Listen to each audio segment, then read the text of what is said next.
Dia sungguh akan mengumpulkan kamu pada hari kiamat. Ini pahami dulu Bapak Ibu. Allah akan mengumpulkan kita dari hari kiamat. Satu persatu di antara kita ini Allah akan panggil Bapak Ibu. Seorang-seorang di antara awakku, Allah kecian, Allah mengecian, kami akan kumpulkan mereka. Kalau kumpulkan mereka itu tidak mungkin di dunia. Kalau Allah kumpulkan pada mahsyar Bapak Ibu.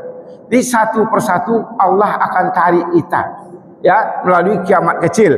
Kemudian yang namanya kiamat kubra, semuanya nanti kita akan panggil Allah Subhanahu wa taala. Ini Allah katakan Bapak Ibu. Ya, untuk apa Allah katakan ini? Untuk kita pahami bahwa Allah akan mengumpulkan kita. Tak mungkin buat berserak-serak saja di dunia. Allah kecil, Allah kumpulkan. Artinya Allah tarik kita satu persatu nanti. Allah akan kumpulkan kita di padang mahsyar itu Bapak Ibu. Jadi untuk itu apa?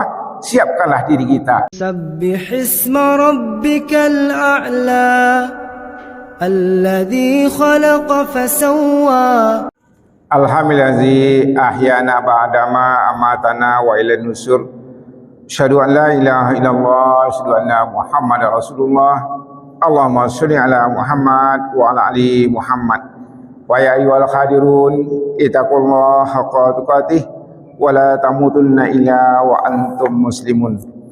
Faqala Allah ta'ala fil Qur'anil Karim, a'udzu billahi minasyaitonir rajim. Bismillahirrahmanirrahim.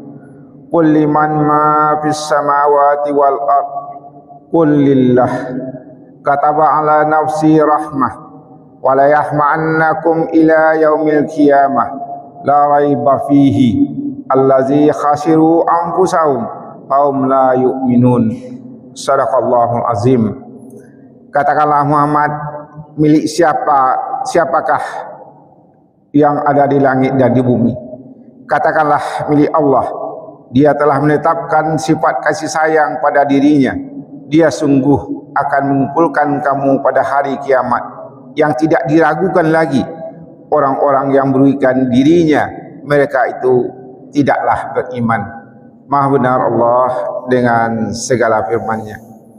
Alhamdulillah, tiada hujah dan ucapan kita yang lebih baik daripada bersyukur kepada Allah Subhanahu wa taala dengan segala nikmat yang Allah berikan kepada kita. Yang antara nikmat itu Allah hadirkan kita di rumah Allah ini untuk beribadah kepada Allah Subhanahu wa taala. Rasakanlah ini Bapak Ibu semuanya, hadir kita ini tidaklah sia-sia. Karena Allah mengatakan wa unabbiukum bima kuntum ta'malun. Nanti kami akan kabarkan pada kamu apa-apa yang kamu lakukan. Dan alhamdulillah di awali subuh ini yang kita lakukan adalah beribadah kepada Allah, berjemaah, salat subuh berjemaah sebentar ini, dan dimulai juga dengan salat tahajud mungkin dan salat fajar. Semuanya itu pahala-pahala yang sangat luar biasa di sisi Allah Subhanahu wa taala untuk kita. Amin ya Allah, amin ya rabbal alamin. Kemudian salat dan salam disampaikan kepada Nabi besar kita Muhammad sallallahu alaihi wasallam. Allahumma sholli ala Muhammad wa ali Muhammad. Bapak Ibu yang disayangi semuanya, insyaallah semua kita dirahmati oleh Allah Subhanahu wa taala. Pagi ini kita lihat sebentar Bapak Ibu surat Al-An'am surat 6 ayat 12. Di mana di sini Allah katakan qul liman ma fis samawati. Katakanlah Muhammad. Ahli mufassir mengatakan Bapak Ibu, sebelum kita katakan qul itu artinya tanyakanlah. Itu yang paling bagus Bapak Ibu, tanyakanlah. Kalau kita bertanya Bapak Ibu, kita dapat jawaban pasti. Ya, kalau ada sesuatu yang kita ragu, tanyakanlah. Jadi bertanya Bapak Ibu, kalau ada ragu tentang sesuatu, maka tanyakanlah. Dan tak kala kita tanyakan itu, kita akan dapat jawabannya. Dan tak kala kita tanyakan itu Bapak Ibu, setelah kita dapat jawaban itu, maka katakanlah, kul, katakanlah. Apa yang dikatakan di sini Muhammad? Qul liman ma fis samawati wal ard. Katakanlah Muhammad, milik siapa apa yang ada di langit dan di bumi. Bapak Ibu, kita mengetahui ya, di sini Allah mengatakan yaitu wal ardi kulillah, itu milik Allah Subhanahu wa taala. Kalau milik ini Bapak Ibu, kami juga pernah bicarakan tentang miliki Allah itu Bapak Ibu. Allah itu memiliki dan menguasai, maknanya memiliki itu menguasai mengetahui dan melakukan sesuatu, ya, mengetahui dia apa yang dia lakukan itu Bapak Ibu. Itu dia memiliki dan tidak satu pun bisa membantah kalau orang mengetahui apa yang dilakukan itu Bapak Ibu. Misalnya Bapak Ibu, ya kami lah misalnya, kita potong kaki seseorang, kita dikatakan kejam Bapak Ibu. Kejam kita. Kalau kita potong kaki seseorang, kita kejam.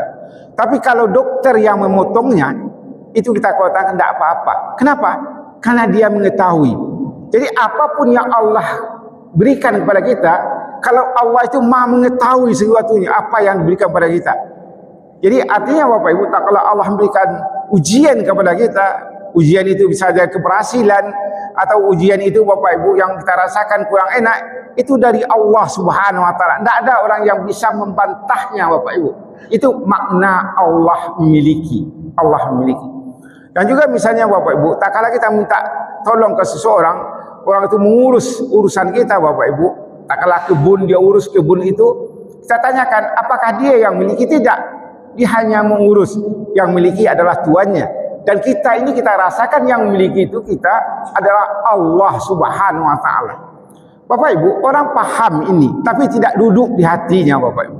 Kalau duduklah di hati manusia itu, baik kami nyampaikan kepada kita semuanya bahwa yang ada pada kita ini milik Allah. Luar biasa manusia itu kuat dan kokohnya Bapak Ibu. Kalau kita rasakan segala sesuatu yang kita dapatkan, baik itu kebahagiaan walaupun itu cobaan Bapak Ibu, itu datangnya dari Allah, manusia itu akan stabil hidupnya. Kenapa manusia itu tidak stabil? Karena dia tidak tahu bahwa Allah itu memiliki Bapak Ibu.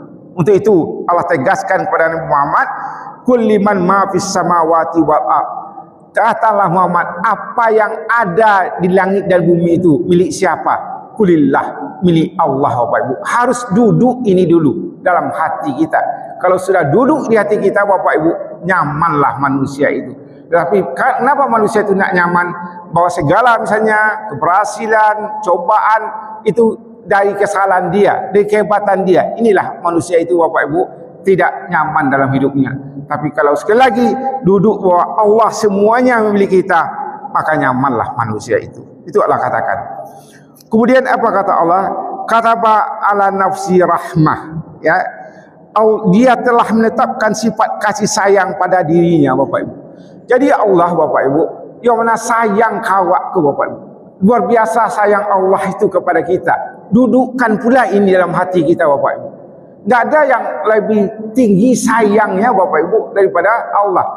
Seorang ibu yang menyusukan anaknya Bapak Ibu kan sayang tuh, jauh lebih sayang Allah daripada itu Bapak Ibu. Ya, sayang pada itu. Kenapa kita katakan Allah itu lebih sayang Bapak Ibu? Ada saudara kita Bapak Ibu tidak mau salat, tidak mau puasa, tidak mau melaksanakan apa saja yang Allah perintahkan. Apakah Allah kurangi untuk dia? Oksigen Allah berikan juga, makanan Allah berikan juga. Kalau awak kadang-kadang Bapak Ibu tidak patuh, saya awak memang laba beda awak kayaknya. Tapi Allah tidak Bapak Ibu. Itu Allah katakan di sini, ya. Allah katakan tadi kataba ala nafsi rahmah. Setiap jiwa-jiwa itu Bapak Ibu, Allah itu Maha Pengasih dan Penyayang. Maha Pengasih Bapak Ibu. Allah katakan dia telah menetapkan sifat kasih sayang pada dirinya. Jadi Allah itu pada prinsipnya Bapak Ibu jauh lebih sayangnya daripada manusia kepada manusia ini Bapak Ibu. Kenapa manusia itu tidak Allah mungkin ya Bapak Ibu, dari kasih sayang Allah itu ada hal-hal tertentu Bapak Ibu yang dilakukan yang tidak boleh oleh Allah, itulah baru ada azab Allah. Kalau tidak kasih sayang Allah saja semuanya Bapak Ibu. Jadi kasih sayang itu Allah itu meliputi segala manusia dan tidak bisa dibandingkan kasih sayang itu dengan siapapun Bapak Ibu. Dudukkan itu pula di hati kita bahwa Allah itu Maha Pengasih dan Penyayang. Kemudian Allah katakan di sini Bapak Ibu, ya, allazina khasiru anfusahum fahum la yu'minun. Dia sungguh akan mengumpulkan kamu pada hari kiamat. Ini pahami diri Bapak Ibu. Allah akan mengumpulkan kita dari hari kiamat. Satu persatu di antara kita ini Allah akan panggil Bapak Ibu. Seorang-seorang di antara awakku, Allah Allah mengecewakan, kami akan kumpulkan mereka. Kalau kumpulkan mereka itu tidak mungkin di dunia. Kalau Allah kumpulkan pada mahsyar Bapak Ibu. Di satu persatu Allah akan tarik kita, ya, melalui kiamat kecil. Kemudian yang namanya kiamat kubra semuanya nanti kita akan panggil Allah Subhanahu wa taala. Ini Allah katakan Bapak Ibu. Ya, untuk apa Allah katakan ini? Untuk kita pahami bahwa Allah akan mengumpulkan kita. Tak mungkin buat berserak-serak saja di dunia. Allah kecil, Allah kumpulkan. Artinya Allah tarik kita satu persatu, nanti Allah akan kumpulkan kita di padang mahsyar itu Bapak Ibu. Jadi untuk itu apa? Siapkanlah diri kita. Karena Allah sudah sampaikan. Allah sudah sampaikan Bapak Ibu. Siapkanlah dengan ibadah-ibadah yang banyak Bapak Ibu. Ibadah itu Bapak Ibu pasti akan menguntungkan dunia kita, dan pasti juga akan menguntungkan akhirat kita Bapak Ibu. Jangan kita pikir Bapak Ibu, ibadah-ibadah yang kita lakukan itu menguntungkan untuk akhirat saja, tidak. Yang ibadah itu Bapak Ibu menguntungkan dunia kita dan menguntungkan akhirat kita Bapak Ibu. Ya, itu pasti. Ibadah itu Bapak Ibu, orang pasti akan senang melihat orang yang ahli ibadah. Orang akan benci melihat orang yang tidak beribadah sama sekali Bapak Ibu. Jadi di sini Allah katakan, ya, di sini Allah ulang lagi kepada Abu allazina khasiru anfusahum fala yu'minun. Kemudian di sini Allah katakan orang-orang yang merugikan dirinya, mereka itu tidak beriman. Menarik ayat ini Bapak Ibu. Ada orang mengatakan biasanya ayat Allah, orang beriman itulah yang akan rugi. Kan itu kita mendengar. Ini tidak. Di sini tidak itu Allah katakan Bapak Ibu. Di sini Allah katakan allazina khasiruna anfusahum fahum la yu'minun. Dan kiamat itu tidak ada diragukan, la raiba fi, tidak ragu padanya. Orang-orang yang merugikan dirinya, mereka itu tidak beriman. Artinya begini Bu, biasanya konteks Al-Quran, orang beriman itulah yang rugi. Tapi di sini orang yang rugi itu tidak beriman. Maksudnya begini Bapak Ibu, Allah telah memberikan potensi kepada kita, mata kita, tangan kita, kaki kita, ya, kepala kita, semuanya untuk berpikir. Mata yang Allah berikan itu Bapak Ibu tidak kita pergunakan untuk semestinya yang harus kita lihat, indikasi orang itu tidak beriman. Paham Bapak Ibu? Kalau ada orang Bapak Ibu, dia punya mata, dia baca Al-Quran, dia buat sesuatu yang baik dengan matanya, dia lihat HP, tapi dia lihat HP itu Bapak Ibu, ya, ayat-ayat Allah, indikasinya orang beriman. Jadi Allah telah berikan potensi itu, dan Allah berikan tangan kepada kita Bapak Ibu. Untuk apa tangan ini? Atau untuk menjahatkan orang kah? Atau untuk menolong orang? Ini potensi Bapak Ibu yang Allah berikan kepada kita. Allah berikan tangan kepada kita, modal kita. Untuk apa? Untuk menjadikan diri kita itu beriman. Kita bisa bersedekah, kita bisa menolong orang Bapak Ibu, menolong orang. Juga kaki Bapak Ibu, kemana kaki ini melangkah? Ke rumah Allah kah seperti pagi ini? Atau kaki ini tidak mau dilangkahkan pada kebaikan? Itu potensi. Kalau tidak kita lakukan mata ini Bapak Ibu untuk beriman, maka rugilah manusia itu. Tak berimanlah manusia itu. Itu maksudnya. Paham Bapak Ibu? Ya, biasanya konteks ayat, ya, orang beriman itu adalah orang yang merugi. Di sini Allah katakan di ujung ayat ini Bapak Ibu, ya, khasiru anfusahum fahum la yu'minun. Orang yang berugi itu tidak beriman. Jadi artinya Allah telah memberikan potensi kepada kita semuanya. Mata, telinga untuk dengar yang baik-baik. Kita suka mendengar yang buruk. Ujungnya berarti kita tidak beriman Bapak Ibu. Allah lagian potensi itu kepada awak, agar tangan, mata, kaki. Kalau kita tidak gunakan sepenuhnya, indikasi kita tidak beriman. Untuk itu, apapun potensi yang Allah berikan kepada kita, gunakanlah. Kami dan kita semuanya, gunakanlah untuk kebaikan. Dan itulah tandanya orang beriman Bapak Ibu. Kemudian kita lihat sedikit lagi Bapak Ibu di ayat ke-13-nya, mana Allah katakan wallahu masakana fil lail wan nahar wa wasamiul alim, kata Allah, dan miliknya lah segala apa yang ada pada malam dan siang hari, dan dialah yang Maha mendengar, Maha mengetahui. Menarik sekali ayat ini Bapak Ibu. Kenapa demikian? Allah katakan Allah mengetahui, ya. Di sini Allah katakan Bapak Ibu, dia miliknya segala apa yang ada pada malam dan siang hari Bapak Ibu. Malam tu Bapak Ibu nak nampak orang lewat. Siang hari Bapak Ibu tambah nampak. Artinya begini. Maksudnya Bapak Ibu, kalau kita manduk-manduk lah Bapak Ibu, ya, manduk-manduk atau kita nampak, mana yang lebih jelas? Ya, pasti kita yang nampak. Orang yang berdiam Bapak Ibu tidak akan nampak, tapi orang bergerak terdengar bergeraknya itu. Berarti Allah tahu. Jadi artinya Bapak Ibu dalam hidup ini, kalau kita diam-diam berbuat baik, Allah tahu. Dan terang-terangan Allah berbuat baik, Allah sangat tentu Allah tahu juga Bapak Ibu, tahu. Dan sebaliknya Bapak Ibu, jangan kita berfikir ya, kita diam-diam membuat kesalahan Allah tidak tahu. Ini dikejar Allah Bapak Ibu. Ya awak berfikir ya, di sini ada kecewaan Bapak Ibu ya. Dan miliknya segala apa yang ada di malam dan siang hari. Artinya Bapak Ibu, kok ada orang berfikir di hari tapi nang kalam Allah tidak tahu. Allah tahu. Buat kebaikan Allah tahu, buat keburukan Allah tahu. Tak ada posisi awak tu Allah tak tahu. Itu pahami itu dengan sebaiknya Bapak Ibu. Misalnya tak ada orang cik Allah ni tu, awak ambil piti orang. Awak jangka orang tak tahu, Allah tahu. Ada orang cik Allahnya tu, awak tolong orang, Allah tahu. Jangan para dulu orang lain dia awak, Allah tahu Bapak Ibu.